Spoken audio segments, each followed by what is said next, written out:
এখন বাজে বেলা 10টা, মাছলে এসছি, সালারে এসছি আজকে মাছলে। তা দেখো 10টা বাজে, তখন কেউ রাস্তা দিয়ে নাই, বুঝলাম পুরা রাস্তা ফাঁকা। এইভাবে করলে কি ব্যবসা হবে?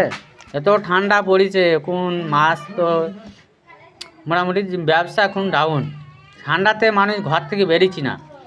আর যারা পচা মালের ব্যবসা করে তাদের সকাল সকাল ছাড়তেই হবে, নাহলে বেলা হলে বা দাম কমিয়ে দেবে।